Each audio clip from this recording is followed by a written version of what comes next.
April is Financial Literacy Month, and it's the perfect time to take stock of your financial goals, fine-tune your budget, and take advantage of free financial advice.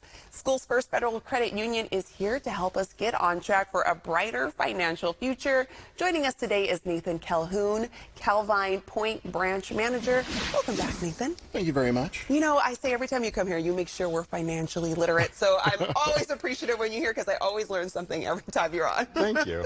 So can you help us understand what Financial Literacy Month is and why it's important? Yeah, so the term financial literacy, it refers to the ability to understand and apply various financial skills effectively.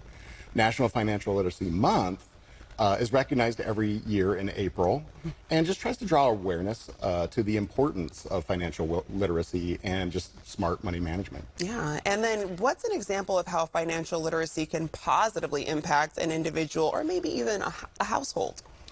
Well, as I just said, we're talking about financial skills, essentially. And you can kind of think of these as the tools you use to achieve your financial goals or just navigate the complexities of personal finance.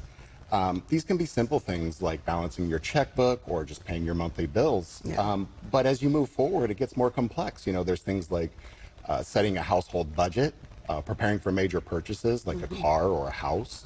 And there's even future planning. You might want to be able to help your kids pay for their education or plan for your own retirement. Yeah, so all things that you should consider in advance and kind of keep thinking about. And now let's talk about the other side of the coin. Yeah. What's the impact of not having financial literacy so we can avoid that situation?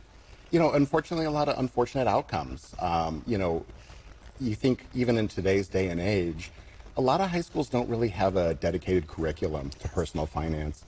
And we see a lot of young people enter the real world, and they're just kind of wandering around trying to figure things out as they go, sometimes without good advice. You can kind of see examples of it when people maybe take on debt, but they take on too much debt, and it's burdensome, and you get unfortunate outcomes in that situation.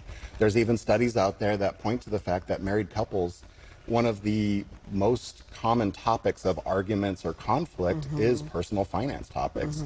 So when I think about challenges around not having financial literacy, I'm just thinking about it just makes it hard to achieve financial wellness or get to those goals. Yeah, I feel like you hit it right on the nose, especially when you talked about couples, because if they haven't had that financial literacy and now all of a sudden these things that you haven't talked about, now you need to talk about, it becomes uncomfortable when it doesn't need to be if you're having these conversations ahead on. So we've seen from your Financial Wellness Wednesdays that information is always changing and viewers have to stay on top of shifting financial landscape. How can we keep our financial literacy skills sharp?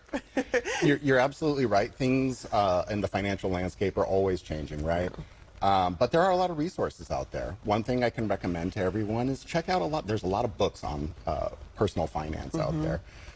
Topics like budgeting, investing, paying down your debts. Other thing I can recommend is webinars. Webinars are great. Webinars help you get to a topic that you're really trying to follow at this time. And they can even have how-tos in the webinar. Some of them even offer the opportunity to have like Q&As. Yeah. Lastly, and this is one I really like, are things like blogs or podcasts even that are dedicated to personal finance topics out there. And they offer great information and help you keep on top of information that you're interested, applicable to your current goals. Yeah, I think it's helpful that there's so many outlets, like you were mentioning. There's podcasts, there's shows, there's books where people can find what they need and obtain it how they can receive it best. Because if a book's not your thing, then there's a webinar that you can join. If it's not a webinar, it's a podcast. So there's a lot of options out there for people to get what they need. And Nathan, are there any more tips you want to share? I would just lastly share that knowledge is power. An informed consumer will always make the best decisions for themselves and their personal finance.